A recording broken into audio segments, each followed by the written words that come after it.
So earlier today, the Ukrainian Air Force reported that Russia launched possibly multiple conventionally armed intercontinental ballistic missiles, or ICBMs, equipped with multiple reentry vehicles against the city of Dnipro, Ukraine.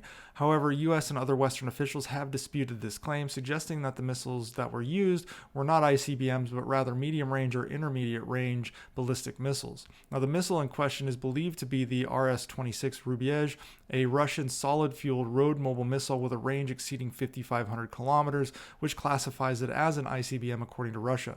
Notably, the RS-26 has been tested with heavier payloads at ranges that fall below the 5,500 kilometers threshold, which potentially places it in a gray area between ICBMs and intermediate-range ballistic missiles, or IRBMs. It's worth noting that multiple missiles in Russia's arsenal do fall within this minimum range under 5,500 gray zone. Now, the RS-26 is equipped with multiple independently targetable reentry vehicles, or MIRVs, allowing it to carry multiple warheads aimed at different targets. It is believed this missile can carry 4 warheads, which would be consistent with the streaking we saw over Dnipro, where 4 warheads were heading towards the ground after the MIRV separated. Now, this MIRVing capability is typically associated with nuclear-armed missiles, making their use in a conventional strike somewhat significant. This is the first time a MIRVed warhead has been used in a war zone in history. Now, the warheads used against Dnipro appear to be smaller conventional warheads or even just weights, as this was meant to simulate a nuclear strike. Previous intermediate-range ballistic missiles were banned by treaty, but both the U.S. and Russia left the Intermediate-Range Nuclear Forces Treaty, or INF Treaty, in 2019.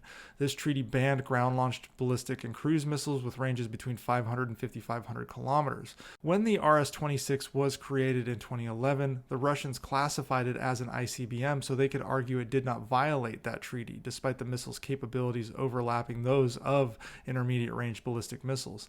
Now, the use of such a missile in a conventional role is unusual due to the high cost of the missile. They cost about $10 million each, and that does not include the actual MIRVed warheads.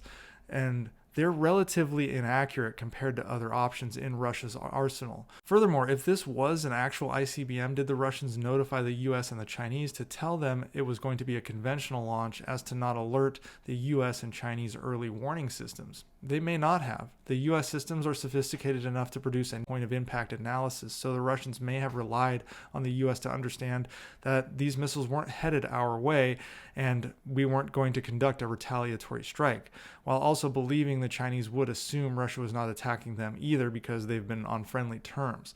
Now, the US has not seen any changes in Russia's physical nuclear posture, so it is likely that Russia made ostensibly a very dangerous assumption that the United States would not respond to a potential nuclear launch when they were really just launching conventionally against Ukraine. Furthermore, people who may be hearing this news for the first time could be concerned about the fact that Russia is using a nuclear-capable missile. Well, Russia has actually been using nuclear-capable missiles against Ukraine for years now. The Iskander, the Caliber, the KH-101, KH-55, KH-59, etc. are all nuclear-capable missiles. So this is nothing new, and really the focus should not be on whether this is an ICBM or IRBM. That is somewhat moot. It's a missile. What needs to be focused on is the fact that Russia is now launching and testing MIRVed warheads at Ukraine. MIRVing is a distinctly nuclear capability, and that is what Russia wanted everyone to see here. That is what they wanted NATO to see here. And as President Zelensky stated, this was a test with Ukrainians being the live targets. Now, this strike was intended to signal to NATO and the international community Russia's MIRVed missiles capabilities and willingness to employ them.